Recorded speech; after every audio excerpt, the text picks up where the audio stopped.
چنانچہ ایک زمیندار کا واقعہ سنیے کہ جس کی اتنی زمینیں تھیں کہ اس کی زمین میں کئی ریلوے اسٹیشن بنے ہوئے تھے.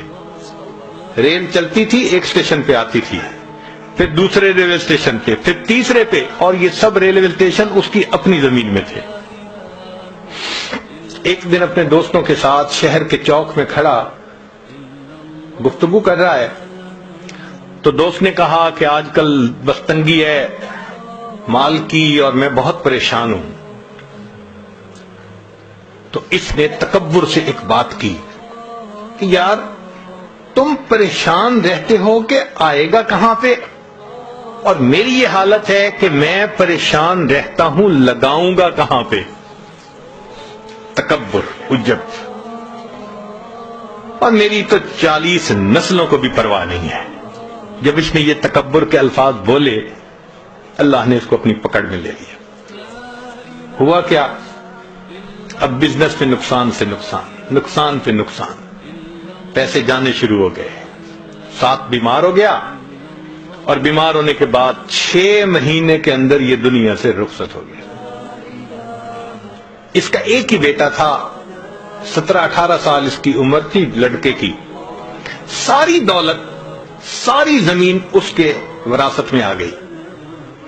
اب جب مال بھی ہو اور جوانی بھی ہو تو پھر اس قسم کے لوگ بھی قریب ہو جاتے ہیں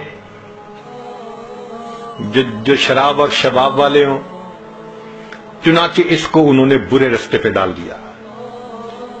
اب یہ کبھی اس کے ساتھ رات گزار رہا ہے، کبھی اس کے ساتھ رات گزار رہا ہے. کسی نے اس کو اور بڑے شہر میں پہنچا دیا، پینے پلانے کی بھی عادت ڈال دی. اب بینک کا جتنا پیسہ تھا وہ لٹنے لگ گیا. کسی نے اسے کہا یہاں کیا دیکھو گے، ذرا باہر نکل کے دنیا دیکھو. تو اس نے اس کو کسی باہر کے ملک کا راستہ دکھا دیا کہ وہاں کے نائٹ کلب میں کیا ہوتا ہے. اب وہاں جا کے یہ پیسے لٹانے لگ گیا. 1-2 سال کی بات ہے، سب بینک اکاؤنٹ زیرو، اور بیماریوں کا بھی مریض ہو گیا.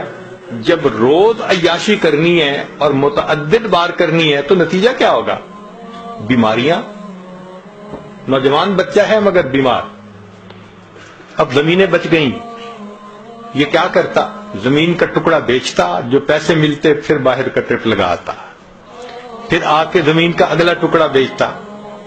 کچھ چند سالوں کے بعد ایک ایسا وقت بھی آیا اس کی ساری زمینیں بک گئیں، ایک مکان رہ گیا تھا.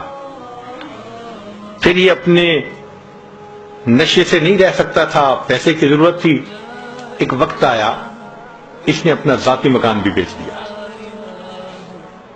مال بھی ختم، جائیداد بھی ختم، ذاتی مکان بھی بک گیا. اب رہنے کی بھی جگہ نہیں تھی. چنانچہ ایک وہ وقت بھی آیا جس شہر کے چوک میں کھڑے ہو کر اس کے باپ نے تکبر کا بول بولا تھا، میری 40 نسلوں کو بھی پرواہ نہیں، اسی چوک میں کھڑا ہو کر اس کا بیٹا لوگوں سے بھیک مانگا کرتا تھا. اللہ نے دکھا دیا میں دینا جانتا ہوں، میں لینا بھی جانتا ہوں. تمہارا بیٹا یہیں کھڑے ہو کر لوگوں سے بھیک مانگا کرتا